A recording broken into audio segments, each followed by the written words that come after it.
ಎಲ್ರಿಗೂ ನಮಸ್ತೆ. ನನ್ನ ಹೆಸರು ರೂಪಾ ಅಂತ. ನಾನಿವತ್ತು ಕಡಲೆ ತಂಬಿಟ್ಟು ಮಾಡ್ತಾಯಿದ್ದೀನಿ.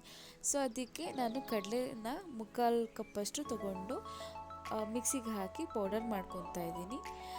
ಫುಲ್ ನಯಸ್ಸಾಗಿ ಪೌಡ್ರ್ ಮಾಡ್ಕೊತಾ ಇದ್ದೀನಿ, ಯಾಕೆಂದರೆ ಇದೇ ಮೇನ್ ಇಂಗ್ರೀಡಿಯೆಂಟ್ ಆಗಿರೋದಕ್ಕೆ ತಂಬಿಟ್ಟಿಗೆ. ನನಗೆ ಯಾವಾಗಲೂ ಸ್ವೀಟ್ ಕ್ರೇವಿಂಗ್ಸ್ ಆಗ್ತಾನೇ ಇರುತ್ತೆ. ಸೊ ಹಾಗಾಗಿ ಯಾಕೆ ಇದನ್ನು ಟ್ರೈ ಮಾಡಬಾರ್ದು ಅಂತ ನಾನಿವತ್ತು ತಂಬಿಟ್ಟು ಮಾಡ್ತಾಯಿದ್ದೀನಿ. ಸೊ ನೋಡ್ತಾ ಇದ್ದೀರಲ್ವ ಯಾವ ಥರ ಪೌಡರ್ ಥರ ಆಗಿದೆ ಅಂತ. ಸೊ ಅದೇ ರೀತಿ ನೀವು ಸಹ ಪೌಡರ್ ರೀತಿಯಲ್ಲೇ ಮಿಕ್ಸಿ ಮಾಡ್ಕೊಳ್ಳಿ. ಆಮೇಲೆ ಒಂದು ಬೌಲ್ಗೆ ಪೌಡರ್ ಮಾಡ್ಕೊಂಡಿರೋದಷ್ಟು ಕಡಲೆನ ಶಿಫ್ಟ್ ಮಾಡಿಕೊಂಡು, ಸ್ವಲ್ಪ ನನ್ನ ವಾಯ್ಸ್ ಸರಿ ಇಲ್ಲ, ಅಡ್ಜಸ್ಟ್ ಮಾಡ್ಕೊಳ್ಳಿ. ಸೊ ಮುಕ್ಕಾಲು ಅಷ್ಟು ಇಲ್ಲ ಅರ್ಧದಷ್ಟು ಒಣ ಕೊಬ್ಬರಿನ ಸಣ್ಣದಾಗಿ ತುರಿದಿಟ್ಕೊಳ್ಳಿ, ಅದನ್ನು ಹಾಕಿ. ಆಮೇಲೆ ಸ್ವಲ್ಪ ಏನಂತೀರ ಕಡಲೆ ಬೀಜ ತಗೊಳ್ಳಿ. ಆ ಕಡಲೆ ಬೀಜ ಆ ಕಪ್ಪಲ್ಲಿ ನಾನು ಅರ್ಧದಷ್ಟೇ ತೊಗೊಂಡಿರೋದು.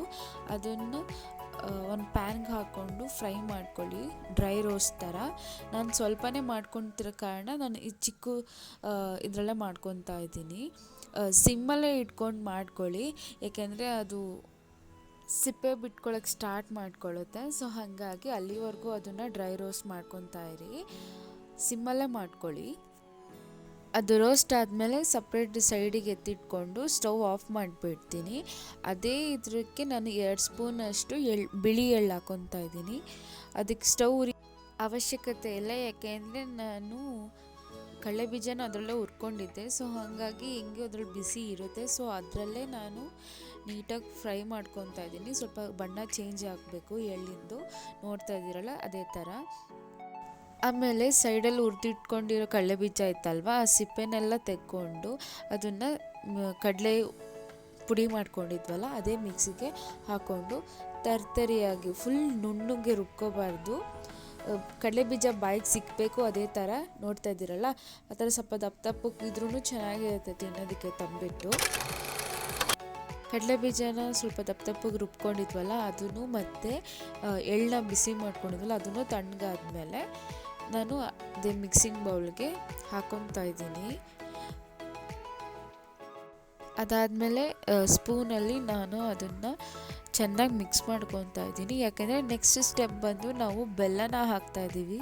ಸೊ ಆ ಕಾರಣಕ್ಕೆ ಈಗಲೇ ಸ್ವಲ್ಪ ಚೆನ್ನಾಗಿ ಮಿಕ್ಸ್ ಮಾಡ್ಕೋಬೇಕು. ಅದೇ ಬೌಲಲ್ಲಿ ಅರ್ಧದಷ್ಟು ಬೆಲ್ಲ ಚೆನ್ನಾಗಿರುತ್ತೆ, ಬ್ರೌನ್ ಬೆಲ್ಲ ಇರುತ್ತಲ್ಲ ಅದು ತುಂಬಾ ಚೆನ್ನಾಗಿರುತ್ತೆ ಇದಕ್ಕೆ. ಸೊ ಅದನ್ನು ಪುಡಿ ಮಾಡಿಕೊಂಡು ನಾನು ಅದನ್ನು ಕರಗಿಸ್ಕೊತಾ ಇದ್ದೀನಿ. ಸ್ವಲ್ಪ ನೀರು ಹಾಕ್ಕೊಂಡು ಕರಗಿಸ್ಕೊತಾ ಇದ್ದೀನಿ. ನಾನು ತುಂಬಾ ಕಡಿಮೆನೇ ನೀರು ಹಾಕ್ಬಿಟ್ಟೆ. ಸೊ ಹಾಗಾಗಿ ನನಗೆ ಮಿಕ್ಸಿಂಗ್ ಮಾಡೋ ಟೈಮಲ್ಲಿ ಸ್ವಲ್ಪ ಇದಾಯಿತು.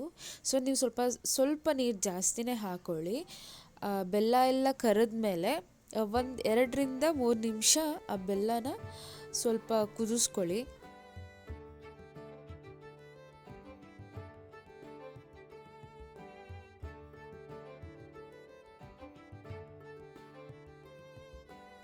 ಎರಡರಿಂದ 3 ನಿಮಿಷ ನಾನು ಚೆನ್ನಾಗಿ ಅದನ್ನು ಕುದಿಸ್ಕೊಂಡಿದ್ದೀನಿ. ಇವಾಗ ರೆಡಿ ಆಗಿದೆ ಅದು ಬೆಲ್ಲ ಪಾಕ. ಸೊ ಸೋದಿಸ್ಕೊಂಡು ಮಿಕ್ಸಿಂಗ್ ಬೌಲ್ ಇತ್ತಲ್ಲ ಅದಕ್ಕಾಗಿ ಫಸ್ಟು ಸ್ಪೂನಲ್ಲಿ ಮಿಕ್ಸ್ ಮಾಡ್ಕೊತಾ ಬರಬೇಕು, ಯಾಕೆಂದರೆ ಬಿಸಿ ಇರುತ್ತೆ. ಒಂದೇ ಸತಿ ಬೆಲ್ಲ ಹಾಕಕ್ಕೆ ಹೋಗ್ಬಿಡಿ, ಸ್ವಲ್ಪನೇ ಹಾಕ್ಕೊಂಡು ಮಿಕ್ಸ್ ಮಾಡ್ತಾ ಬನ್ನಿ. ನೀವು ಬೇಗನೆ ಕೈ ಆಡಿಸ್ತಾನೆ ಇರಬೇಕು, ಯಾಕೆಂದರೆ ಬೆಲ್ಲ ಗಟ್ಟಿಯಾಗಿ ಹೋಗ್ಬಿಡುತ್ತೆ, ಆಮೇಲೆ ಕಟ್ಟೋಕ್ಕೂ ಆಗಲ್ಲ. ಮತ್ತು ನೀವು ಬೆಲ್ಲನ ಕಾಯಿಸಿ ಸ್ವಲ್ಪ ನೀರು ಹಾಕಿ ಮತ್ತೆ ಇದು ಮಾಡ್ಕೋಬೇಕಾಗುತ್ತೆ. ಸೊ ಹಾಗಾಗಿ ನೀವು ಬಿಸಿ ಇದ್ದಾಗಲೇ ನೀವು ಸ್ಪೂನಲ್ಲಿ ಕಲಿಸ್ತಾ ಬನ್ನಿ ಬೇಗನೆ.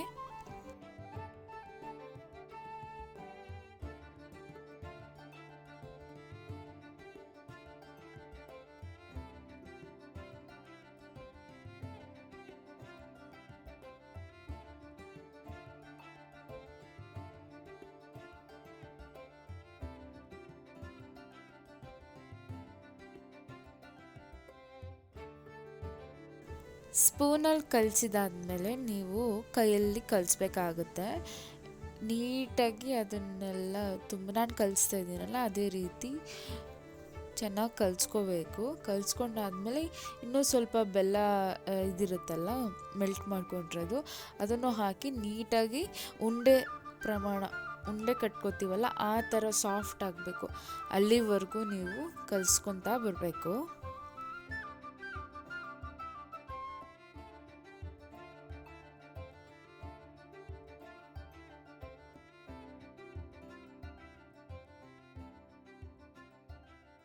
ಈ ಟೈಮಲ್ಲಿ ನಂಗೆ ಇನ್ನೂ ಬೆಲ್ಲ ಮೆಲ್ಟ್ ಆಗಿರೋದು ಬೇಕು ಅಂತ ಅನಿಸ್ತಾ ಇದೆ. ಸೊ ಹಂಗಾಗಿ ನಾನು ಸ್ವಲ್ಪ ಹಾಕ್ಕೊಂಡು ಕರಗಿಸ್ಕೊಂಡಿರೋ ಬೆಲ್ಲನ ಹಾಕ್ಕೊಂಡು ಮತ್ತು ಕೈನಲ್ಲಿ ಮಿಕ್ಸ್ ಮಾಡ್ಕೊತಾ ಇದ್ದೀನಿ.